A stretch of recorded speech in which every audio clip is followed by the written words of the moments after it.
Trump TV hosts and Republican lawmakers are calling it a scandal worse than Watergate. Bravo. It's been quite a performance by all of them over the last few days. I mean, it all started on Monday when the Republican chair of the Judiciary Committee, the youthful Chuck Grassley, put out this headline: Biden FBI spied on 8 Republican senators as part of Arctic frost investigation. Now, if you're not familiar with the term Arctic frost, it's the code name for an FBI probe that was the precursor to special counsel Jack Smith's investigation, the one that resulted in true criminal cases against Trump, including multiple criminal charges for his effort to overturn the 2020 election. Now, the basis of Grassley's headline about the Biden FBI spying on senators is this one-page unclassified document he put out. You can see it right there on the screen.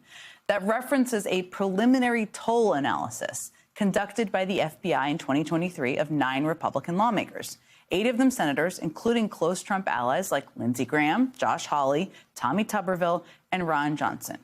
Now, according to Grassley, the phone data the FBI looked at was from January 4th through January 7th of 2021, not exactly a random time in history in this state, in this city. I mean, so yes, the days surrounding the attack on the Capitol on January 6th, right before and after.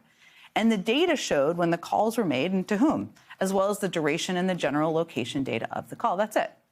And yet, during Pam Bondi's hearing yesterday in the Senate, Republicans railed against what they shorthanded as spying. This is an outrage, an unconstitutional breach, and ought to be immediately addressed by you and Director Patel. Can you tell me why my phone records, when I'm the chairman of the Judiciary Committee, were sought by the Jack Smith agents?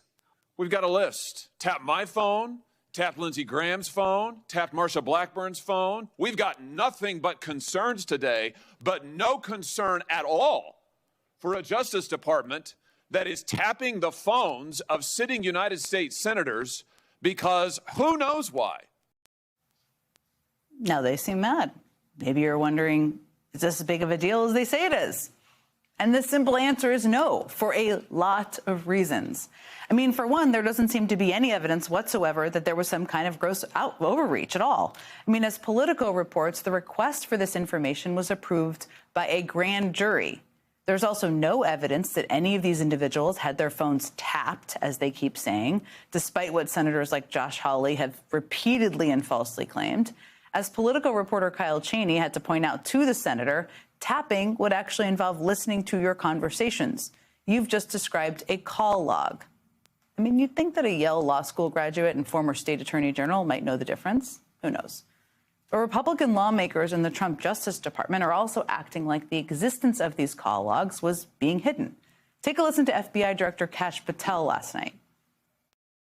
They took this information where they subpoenaed 8 sitting United States senators, put it in a lockbox, put that lockbox in a vault, and then put that vault in a cyber place where no one can see or search these files. It's quite a conspiracy theory. And then that cyber place was put on a hard drive and then put in a second vault and dropped to the bottom of the Potomac or something like that.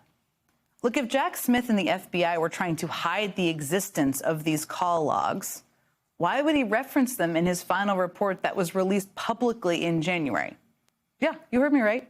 On page 31 of the first volume of Smith's report released publicly, which again he released earlier this year before Trump was sworn in, it says, quote, Mr. Trump tried to reach 2 United States senators, and he also directed co-conspirator 1 to call members of Congress and attempt to enlist them to further delay the certification.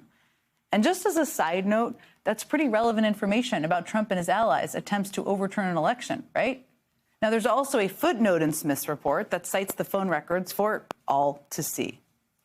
And if that is news to Kash Patel and these Republicans, they should probably have read the report that came out publicly in January, and they should probably talk to the Trump defense attorneys who are now running the Department of Justice, because they also would have received that evidence in discovery while the prosecution was still happening. But maybe the most dishonest part of Republicans' performative, and wow, quite a performance, anger here, is that they are acting like this investigation all happened out of the blue. I mean, Senator Ron Johnson this week said that there was no reason for phone records to be requested and that this was a, quote, fishing expedition.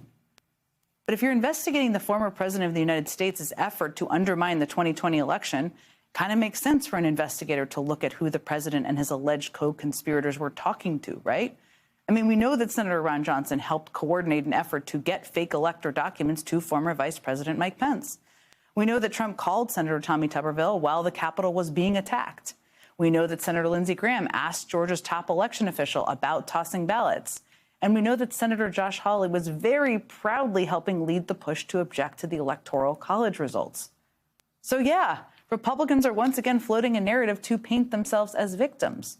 And already they are using that narrative to continue to purge those they deem disloyal at the Justice Department.